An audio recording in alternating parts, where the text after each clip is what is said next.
नमस्कार दोस्तों, मैं सुजीत कुमार कैंथोला के नेस्ट में आपका हार्दिक स्वागत करता हूं। दोस्तों, आज जो मैं आपके लिए नया विषय लेकर के आया हूं वह है ग्रहों के बारे में। ग्रह 7 होते हैं लेकिन उनकी गिनती 9 होती है। तो सबसे पहले जो हम ग्रह लेंगे वह है सूर्य। आज हम सूर्य ग्रह के बारे में चर्चा करेंगे और ये बताने की कोशिश करूंगा मैं आपको सूर्य का हम पर क्या क्या प्रभाव पड़ता है। तो चलिए दोस्तों शुरू करते हैं। दोस्तों, भविष्य अपने आप में कई प्रकार के रहस्य समेटे हुए होता है और इसीलिए हम लोग भविष्य के बारे में जानने के उत्सुक रहते हैं। जब से सृष्टि में मनुष्य की उत्पत्ति हुई है तब से ही मनुष्य अपने भविष्य के प्रति, अपने आने वाले कल के प्रति जागरूक रहा है और इसीलिए वह अपने भविष्य को जानना चाहता है। और अपने भविष्य को जानने के लिए ज्योतिष शास्त्र ही एक ऐसा माध्यम है जिसके द्वारा हम अपने भविष्य को जान सकते हैं। तो दोस्तों, यह जो ज्योतिष शास्त्र निर्भर करता है वह है ग्रहों के ऊपर, ग्रहों की चाल के ऊपर, या इसे सितारों की चाल भी कह सकते हैं। दोस्तों, वैसे तो ज्योतिष शास्त्र में 9 ग्रहों के बारे में बताया गया है, लेकिन वास्तव में जो ग्रह होते हैं वह 7 ही होते हैं, जो क्रमशः हैं सूर्य, चंद्रमा, मंगल, बुध, बृहस्पति, शुक्र और शनि। इनमें राहु और केतु भी लिए गए हैं, जबकि राहु केतु छाया ग्रह होते हैं। इनका वैसे कोई अपना अस्तित्व नहीं होता, इसलिए जो ग्रह हैं वह 7 ही होते हैं। और इसमें भी 6 ग्रह मैं कहूँगा, क्योंकि इनमें चंद्रमा है वह ग्रह नहीं उपग्रह है। आज हम सबसे पहले जो चर्चा करेंगे वह करेंगे सूर्य के बारे में। दोस्तों, सूर्य जो ग्रह है वह हमारे नक्षत्र का स्वामी समझ लीजिए आप, या हमारे सौरमंडल का सबसे करीबी तारा है और वह पृथ्वी के इतने करीब है कि इससे हमें ऊर्जा प्रदान होती है, या यूं कहें सूर्य का अस्तित्व ना होने से मानव जीवन की सृष्टि की कल्पना भी नहीं की जा सकती है। इसीलिए हमारे शास्त्रों में समस्त ग्रहों को देवतुल्य माना गया है और उसमें सबसे पहले जो लिया गया है वह सूर्य ग्रह को लिया गया है, क्योंकि सूर्य की तेज से ही सब कुछ होता है। खास करके मनुष्य जीवन पर, प्राणी मात्र पर, चाहे जितने भी प्राणी हैं सब पर सूर्य का जो है सीधा प्रभाव पड़ता है। अब सूर्य के बारे में ये बताना चाहूंगा मैं आपको कि सूर्य जो ग्रह है वह बहुत शक्तिशाली ग्रह है, लेकिन सूर्य की शक्ति जो होती है वह वर्ष में 2 बार मापी गई है। अर्थात जो सबसे शक्तिशाली समय जो होता है सूर्य का वह होता है अयन बल में। अयन बल अर्थात उत्तरायण और दक्षिणायन। जैसे आजकल उत्तरायण और दक्षिणायन यह 6 महीने के होते हैं। उत्तरायण 14 जनवरी से शुरू होता है और जुलाई मध्य तक रहता है। जुलाई मध्य के पश्चात दक्षिणायन आरंभ हो जाता है। तो उत्तरायण में सूर्य जो है बहुत शक्तिशाली होता है, चाहे वह स्त्री हो चाहे वह पुरुष हो। यदि उनका उत्तरायण में जन्म है तो सूर्य यदि मृतावस्था का भी हो तब भी बहुत शक्तिशाली होता है। खास करके उत्तरायण में जन्मे जो जातक होते हैं उनका सूर्य बहुत प्रभावशाली होता है। और ये भी मैं बता दूं कि 12 राशियों में सिंह राशि है, सिंह राशि का स्वामी सूर्य है।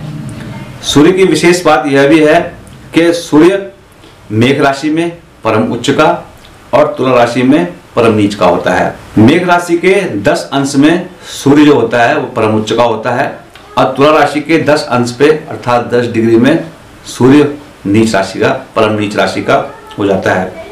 और सिंह राशि जो स्वयं की राशि है सूर्य की, उसमें सूर्य जो है मूल त्रिकोण राशि का होता है। अर्थात यदि किसी जातक का भादों के महीने का जन्म है, भले ही वह दक्षिणायन का समय होता है, किंतु भादों के महीने में अर्थात 17 अगस्त से और 16 सितंबर तक का समय जो है भादों के महीने का होता है। इस अवधि में सूर्य जो है अपनी मूल त्रिकोण राशि अर्थात सिंह राशि में होता है। अर्थात इस अवधि में जो भी जातक जन्म लेते हैं उनका भी सूर्य बहुत शक्तिशाली होता है। अब सूर्य जो ग्रह होता है उसकी दृष्टि की बात करते हैं तो सूर्य की जो 7वीं दृष्टि होती है वह पूर्ण दृष्टि होती है। और सूर्य में एक खास बात ये होती है कि यदि जातक का सूर्य बलवान है तो जातक का सूर्य बलवान होने से जातक को सत्ता देता है। सत्ता का अर्थ यह है जितने भी राजनेता होते हैं या बड़े बड़े अधिकारी वर्ग होते हैं उनका सूर्य बहुत शक्तिशाली होता है। और यह भी मैं आपको बताना चाहूंगा कि सूर्य अपने आप में इतना प्रबल ग्रह है कि जिन जातकों का सूर्य बलवान होता है वे जातक अपने आप में ही बहुत तेज लिए हुए रहते हैं, यानी कि उनकी वाणी में भी ओज होता है, उनकी वाणी में तेज होता है, उनके अंदर तार्किक शक्ति होती है। और सबसे बड़ी कमी जो होती है, सूर्य पित्त प्रकृति का स्वामी है। यदि कहने का तात्पर्य यह है कि जिन जातकों का सूर्य खराब होता है उनमें पित्त प्रकृति की प्रधानता होती है, यानी कि उनको जो है पित्त संबंधी विकार होते हैं। किंतु यह भी है, सूर्य क्रोध की अधिकता भी करता है, यानी कि जिनके लग्न भाव में सूर्य होता है वे जो है क्रोधी प्रकार के व्यक्ति होते हैं, यानी कि उनमें क्रोध की बहुत अधिकता रहती है।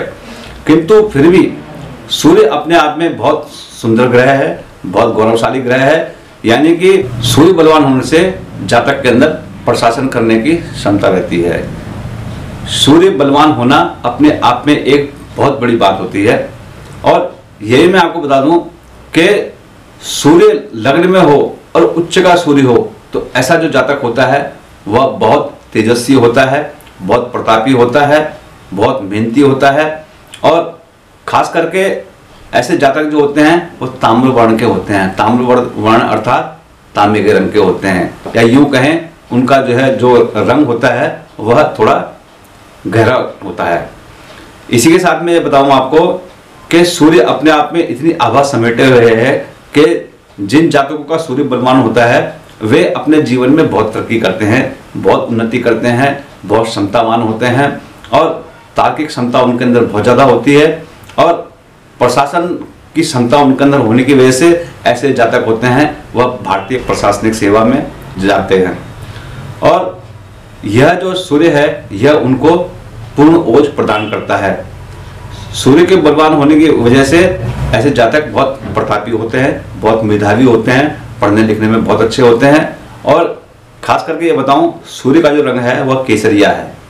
केसरिया रंग जो है वो सूर्य का होता है, यानी कि जिन जातकों का सूर्य बलवान होता है या जो जातक सूर्य से प्रभावित होते हैं उनको केसरिया रंग बहुत पसंद आता है और वे उसकी तरफ अपने आप आकर्षित हो जाते हैं, क्योंकि ग्रहों के हिसाब से ही आदमी रंगों की तरफ आकर्षित होता है। और मान सम्मान का अधिष्ठाता है सूर्य, प्रताप का अधिष्ठाता है, कीर्ति का अधिष्ठाता है। और साथ ही साथ में ऐसे जातक उन्नति को प्राप्त होते चले जाते हैं।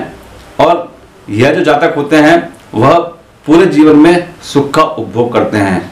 किंतु इनके अंदर एक क्षणिक बात यही होती है कि इनके अंदर क्रोध का जब आवेश आता है तो फिर ये किसी से नहीं डरते हैं और अपने मार्ग पर अडिग रहते हैं। और किंतु इतना भी है कि वे जो है परोपकार भी करते रहते हैं, दूसरों की सेवा भी करते रहते हैं। तो दोस्तों, यह था सूर्य ग्रह के बारे में मेरे विचार ज्योतिष संबंधी। तो दोस्तों, आपको यह वीडियो कैसा लगा कृपया लाइक करें, सब्सक्राइब करें, शेयर करें। तो दोस्तों, आज के लिए सिर्फ इतना ही। नमस्कार।